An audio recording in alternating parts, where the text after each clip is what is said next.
She texted, "Stuck at mom's for dinner? Love you." But I was sitting 3 tables away at the same restaurant, watching her kiss someone else. I didn't make a scene. I just replied, "Enjoy dinner with your mom," and attached a photo of her table. Her phone dropping was audible. 34 male. Have been with my wife for 9 years, married for 6. We have no kids. She always said she wasn't ready, and I respected that. Looking back, I guess she was keeping her options open. Last Thursday started normal. I'm in sales for a medical equipment company, and one of my biggest clients wanted to take me to dinner to celebrate closing a major deal. He picked this upscale Italian place, the kind with cloth napkins and prices that make your wallet sweat. I texted my wife around 4 p.m., letting her know I'd be late. Her response, "Perfect timing. Mom called, she's feeling lonely. Gonna have dinner with her tonight. Don't wait up. Love you." I didn't think anything of it. Her mom lives about 40 minutes away, and my wife visits her maybe twice a month. Seemed normal. Got to the restaurant around 7:15. My client was running late, so the hostess seated me at a corner booth to wait. I was scrolling through emails when I heard a familiar laugh. My wife has this distinctive laugh. Sort of a high-pitched thing that ends in a snort when something really gets her. I've heard it 1,000 times. Hearing it in that restaurant made me look up automatically. 3 tables away. There she was, not with her mother. She was with a guy I'd never seen before. Maybe mid-30s, gym bro type, wearing a blazer that was trying too hard. They were sharing a bottle of wine, and as I watched, she reached across the table and touched his face. Then she leaned in and kissed him. Not a peck. A real kiss.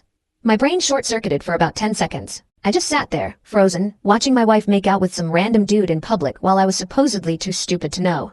The waiter came by asking if I wanted water. I must have nodded because suddenly there was a glass in front of me. My hands were shaking. I felt like I was going to throw up. But I didn't make a scene. I don't know why. Maybe shock. Maybe some survival instinct kicking in. Instead, I pulled out my phone, angled it carefully, and took a photo. Clear shot of both of them. Her hand on his cheek, mid-kiss. Timestamp and all. Then I opened our text thread and typed, "Enjoy dinner with your mom." Attached the photo. Hit send. The moment her phone buzzed, I watched her pull away from him and check it. Casual at first, probably expecting something mundane. Her phone hit the table. The sound was audible from where I was sitting. She went white, like genuinely pale, and her head snapped up, scanning the restaurant frantically. Our eyes met. I've never seen that expression on anyone's face before. Pure, undiluted panic mixed with something else. Guilt? Maybe. But mostly just the look of someone who got caught and had no exit strategy. I stood up, left a 20 on the table for the water I never drank, and walked out. Didn't look back. Didn't say a word to her. Just left. My client called while I was in my car asking where I was. I told him something came up, family emergency, I'd reschedule. He was cool about it. I drove around for 2 hours. Couldn't go home, couldn't think. My phone was blowing up, calls, texts, voicemails, all from her. I didn't answer any of them. Around 10 p.m., I pulled into a hotel parking lot and got a room. Turned my phone off. Slept maybe 2 hours total. The next morning, I turned my phone back on to 38 missed calls and about 50 text messages. The highlights. "It's not what it looks like. Please come home so we can talk. You're overreacting. He's just a friend from work. I can explain everything. Where are you? I'm worried sick. This is your fault for never being home." That last one. That one made something click in my brain. The shift from panic to blame took less than 12 hours. My fault, of course. I didn't respond to any of them. Instead, I called my buddy from college who's a divorce attorney in a different state, asked him for a referral to someone local. By 9 a.m. Friday morning, I had a consultation scheduled for Monday. Went home Friday afternoon while she was at work. Packed a bag with essentials, grabbed my important documents from the safe, passport, birth certificate, the deed to the house that's in my name from before we got married, and left again. Stayed at my brother's place. She must have had some kind of tracking thing going because she showed up at my brother's around 8 p.m. Update 1 week later. First off, thanks for all the support in the comments. This week has been rough, but I'm handling it. So she showed up at my brother's place that Friday night, pounding on the door, crying, the whole performance. My brother answered because I was in the shower. "Where is he? I need to talk to my husband." My brother, who's 2 years older than me and has exactly 0 patience for drama, just looked at her. "He doesn't want to talk to you. You can't keep him from me. This is ridiculous. It was one dinner. One dinner where you were kissing another guy while lying about being at your mom's." "Yeah, I saw the photo. We all saw the photo." She tried to push past him. My brother's a big dude, played linebacker in college, and he just stood there like a wall. "You need to leave. This is between me and my husband. And he doesn't want to see you. Leave before I call the cops." She left, but not before screaming that my brother was poisoning me against her, and that he never liked her anyway, which, fair, he didn't. He told me 3 years ago he thought she was off somehow. I didn't listen, should've. The weekend was a blur of blocked calls and texts from her number, her mom's number, her sister's number. I blocked them all. Monday morning, I walked into my attorney's office with that photo, my timeline of events, and a clear head. My attorney, sharp woman, been doing this for 20 years, looked at the photo and just nodded. Classic. They always think they're smarter than they are. Here's where things get complicated. The house is in my name, bought before the marriage, with inheritance money from my grandfather. My attorney says that's clearly separate property in our state. But we renovated the kitchen 2 years ago, using funds from our joint checking account, which she could argue gives her some claim to the increased value. Maybe $20 to $30 worth of headache. My 401k accumulated during the marriage, that gets split, about $180 in there right now. So I'm looking at losing around $90k minimum just from that. Hurts like hell, but it's the law. Her retirement account about 45k's. I get half of what accumulated during marriage, so roughly 22k back my way. Still a net loss, but whatever. No kids means no custody battle. Small mercies. I filed for divorce on Tuesday. She was served Wednesday at her office. According to my attorney, she made a scene. Apparently started crying and had to be escorted to a conference room by HR. Part of me felt bad about that. The other part remembered her text saying this was my fault. Wednesday night, she showed up at the house. Our house. Well, my house now, I guess. I'd gone back there Tuesday after filing, figured I might as well sleep in my own bed. Changed the locks first thing. Her key didn't work. The confusion on her face through the doorbell camera was something else. She started banging on the door. Let me in. This is my home too. I opened the door but kept the chain on. It's not. The deed is in my name. My attorney advised me to secure my property. Your property? I've lived here for 6 years. You can't just lock me out. Actually, I can. You moved out Friday when you chose to stay at your mom's instead of here. Remember? The same mom you were definitely having dinner with last Thursday? Her face went red. That's not fair. Neither is lying to your husband while you make out with some other guy at a restaurant. But here we are. I want my stuff. Schedule a time with my attorney. She'll arrange a supervised pickup. Supervised? Are you kidding me? You tried to force your way into my brother's house? I'm not letting you in here unsupervised. She stood there for a second, and I could see the calculation happening. The tears had dried up real quick once she realized they weren't working. You're making a huge mistake. I'll take you for everything. You can try. I closed the door. She stood outside for another 15 minutes before leaving. Thursday, I got a call from her mother. Now, her mother has never liked me. From day one, she thought her daughter was settling.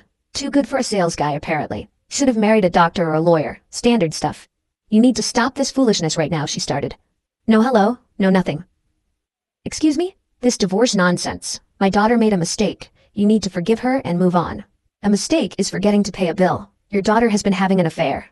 She told me it was one dinner, one moment of weakness because you're never home. Even if that were true, which it's not because people don't French kiss friends from work at fancy restaurants, that's not an excuse for lying and cheating. You men are all the same. Can't handle a woman having her own life. Her own life can include not being married to me, hence the divorce. You'll regret this. She's the best thing that ever happened to you. She was kissing another man 3 tables away from me while telling me she was with you. If that's the best thing that happened to me, I need better things. She hung up on me. But here's where it gets interesting. That friend from work she was with, my attorney suggested I might want to know who he is in case it's relevant to the proceedings. So I did some digging. Wasn't hard. She had posted photos with him on Instagram before, just always with groups of people. Tagged him in a few. Turns out he's married too. Found that out through some creative LinkedIn stalking and a quick check of public records. Married for 4 years, 2 young kids, his wife has no idea. Or didn't, until I sent her an anonymous email with the restaurant photo attached and a simple note. Thought you should know. Check his Thursday nights. Petty? Maybe. But if I was going to burn, that guy was going to burn with me. He knew she was married. He didn't care. Now his wife knows too. Update 2. 3 weeks later. Things have gotten messy. Not gonna lie, I underestimated how far she'd go. First, the affair partner situation. His wife got my email. She did not take it well. From what I've pieced together through the absolute explosion of drama that followed, she confronted him. He denied everything. She found more evidence on his phone. Turns out my wife wasn't his first rodeo. And she filed for divorce within a week. He's now blaming my wife for ruining his marriage. My wife is furious because he was supposed to leave his wife for her. Wait, what? Yeah. Turns out this wasn't just some random fling. They've been seeing each other for almost 8 months. 8 months of lies. 8 months of working late and dinner with mom and girls' nights that were actually hotel rooms with this guy. My attorney subpoenaed phone records. The texts between them were illuminating. Not just affair stuff. Financial stuff. She was planning to take him for everything in the divorce, and then they'd be together once she had her fair share. My favorite text from her to him, he's so clueless. By the time I'm done, I'll have the house, half his retirement, and alimony for years. Then we can finally be together for real. My attorney's face when she showed me those. Well, that makes things easier. See, in our state, adultery doesn't automatically affect asset division. But evidence of financial plotting, of intentionally trying to defraud a spouse, that gets judges' attention. My attorney filed a motion with those texts attached. But my wife wasn't done fighting dirty. Week 2, I got a call from my HR department. Someone had filed an anonymous complaint alleging I had been aggressive and threatening toward a female colleague. Completely fabricated. I work remotely 3 days a week and barely interact with anyone in person. HR did an investigation, found nothing, dismissed it. But it was stressful, and I know exactly who was behind it. Week 2, day 5, a police officer showed up at my door. My wife had filed a report claiming I was stalking and harassing her. When the officer heard my side, that she was the one showing up at my door, my brother's door, my workplace parking lot, he seemed skeptical of her claims. I showed him the doorbell footage of her banging on my door for 15 minutes. He took notes, said he'd follow up with her, and left. No charges, no nothing. But my heart was pounding for hours after. Week 3, she hired a new attorney. Her first one apparently wasn't aggressive enough. The new guy immediately filed for temporary spousal support, claiming she was financially dependent on me and couldn't survive without assistance. Let me be clear. My wife makes $75,000 a year as a marketing coordinator. She has her own car, paid off. She has $45 in retirement. She's currently living with her mother, rent-free. She is not financially dependent on anyone. My attorney responded with her pay stubs, her account statements, and a reminder that she chose to leave the marital home. The judge denied temporary support but scheduled a hearing for permanent arrangements. Then came the family assault.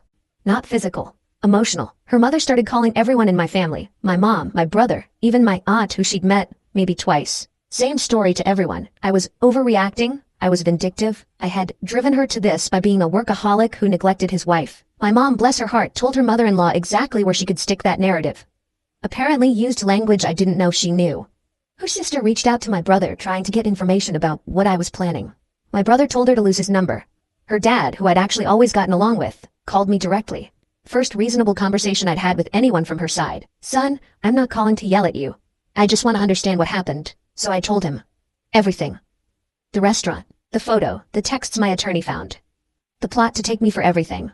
Long silence. Then, I didn't know about any of that. She told us you'd been emotionally distant and she'd had one dinner with a coworker that you blew out of proportion. Does that sound like something worth filing for divorce over? No. No, it doesn't. Heavy sigh. I'll talk to her mother. I can't promise it'll help, but I'm sorry. I raised her better than this. Or I thought I did. That conversation hit different. I almost felt bad for him. His daughter turned out to be someone he didn't recognize either. But feeling bad doesn't pay legal fees, and hers were apparently adding up because week 3, day 6, she texted me directly. First contact in almost 3 weeks. Can we just talk, without lawyers? We're wasting so much money fighting. I didn't respond. Showed it to my attorney. She advised me to continue no contact. Then came the voicemail that same night. She'd clearly been drinking. You think you're so smart. You think you won. But you don't know everything. You don't know what I know. You're gonna regret this. I have stuff, evidence, of things you did. So you better think real hard about how you want this to go. My attorney listened to that one too. What things did you do? Nothing. I have no idea what she's talking about. Then it's an empty threat. Desperate people say desperate things. But it got me thinking. What could she possibly have? I went through our years together in my mind. Nothing illegal, nothing even questionable. I pay my taxes, I don't cheat at cards, I've never so much as gotten a speeding ticket. Then I realized, she had nothing. She was bluffing. Trying to scare me into settling. That's when I decided to stop playing defense. Update 3, final. 6 weeks later. The divorce is final. It took about 5 months total from filing to decree, which my attorney said was actually pretty fast for a contested divorce. Here's how it all went down. Her evidence she was threatening me with turned out to be screenshots of text arguments we'd had over the years. Stuff like me saying, I'm exhausted and don't want to talk about this right now, or can we discuss this later? I'm in a meeting. Her attorney tried to frame these as emotional abuse and stonewalling. The judge looked at them, looked at her attorney, and basically said, these are normal marital disagreements. Nothing here constitutes abuse. Her attorney then pivoted to claiming I had hidden assets, demanded full financial discovery. Fine by me, I had nothing to hide. My finances are boring. Salary, 401k, savings account, that's it. 3 weeks of forensic accounting later, they found exactly what I told them they'd find. Nothing. Meanwhile, those texts between her and her affair partner, those stayed in the record. The judge read them. All of them. Including the one where she called me a meal ticket and said she'd earned every penny of what she was going to take from me. The judge's face during that reading. I wish I had a photo. Here's the final breakdown. The house, mine, fully. The judge agreed it was separate property purchased before the marriage with inherited funds. Her attorney argued about the kitchen renovation, tried to claim she was entitled to half the increased home value. The judge awarded her $12,000 for her contribution to the renovation. That's it. She wanted $150,000, she got $12,000. Retirement accounts, split down the middle for the portions accumulated during marriage. I lost about $87,000 from my 401k, got back about $21,000 from hers. Net loss of $66,000. It hurts, but it's the law. I accepted it. Spousal support. This was the big fight. Her attorney wanted $3,500 a month for 5 years. That's $210,000 total. My attorney countered with evidence of her salary, her savings, her rent-free living situation, and crucially, her texts about planning to financially exploit me. The judge awarded her 18 months of rehabilitative alimony at $1,100 a month. Total, about $20,000, less than 10% of what she wanted. She actually gasped when the number was read. Her fair partner. Karma came through on this one. His wife took him to the cleaners. Because he was the higher earner and she had primary custody of their kids, he got destroyed.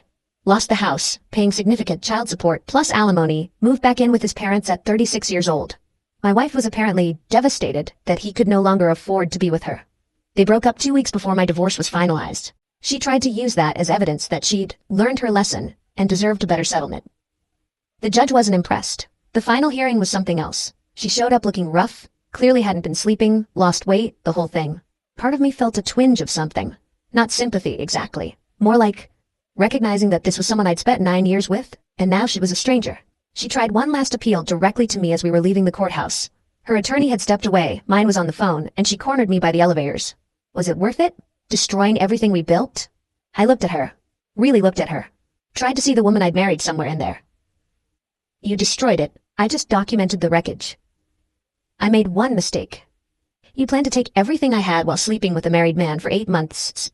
That's not a mistake. That's a campaign. You manipulated me. I was vulnerable because you were never there. I was 3 tables away. You just didn't bother to look. The elevator dinged. I got on. She didn't. That was 2 weeks ago. I'm still in the house. It feels bigger now. Quieter. I've been repainting the bedroom. Couldn't sleep in there anymore with the old colors. Something about starting fresh. Financially, I'm down about $100,000 when you factor in attorney fees on top of everything else. That's a big hit. But I'm 34. I make decent money. I'll recover. The alternative was staying married to someone who saw me as a bank account with legs. Her situation is less rosy. From what I've heard through the grapevine, my brother's girlfriend knows someone who knows her sister. She's still at her mom's. The apartment she was looking at fell through. Apparently her credit isn't as good as she thought it was, without my income backing her up. Her affair partner blocked her on everything after his divorce finalized. She's been calling him a coward to anyone who'll listen. Her family has split on the issue. Her dad hasn't spoken to her since he found out about the texts. Her mom blames me entirely, and has apparently forbidden anyone from saying my name in her house. Her sister falls somewhere in the middle, thinks my wife made mistakes, but also that I could have tried harder to work things out. Work things out. With someone who was planning to financially devastate me while sleeping with another man. Sure, trust your gut. Looking back, there were signs. The late nights that started gradually, the new gym membership she never invited me to, the phone that was suddenly always face down, the defensive reactions when I asked simple questions. I explained all of it away because I trusted her. Because I loved her. Because I couldn't imagine she'd do something like this. People are capable of anything. The person you married and the person they become aren't always the same. And sometimes the mask doesn't slip until you're accidentally sitting 3 tables away at the wrong restaurant at the right time. Document everything. That photo I took wasn't revenge. It was protection. Without it, she could have spun any story she wanted. With it, her narrative fell apart instantly. Get a good lawyer. Worth every penny. Mine saw angles I never would have thought of, and kept me from making emotional decisions that would have cost me more in the long run. Don't engage. Every time I ignored her texts, blocked her calls, or refused to argue, her behavior got more erratic.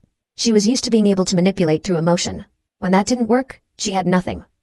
I'm not going to pretend I'm healed or whatever. Some nights I still wake up at 3 a.m. and reach for someone who isn't there anymore.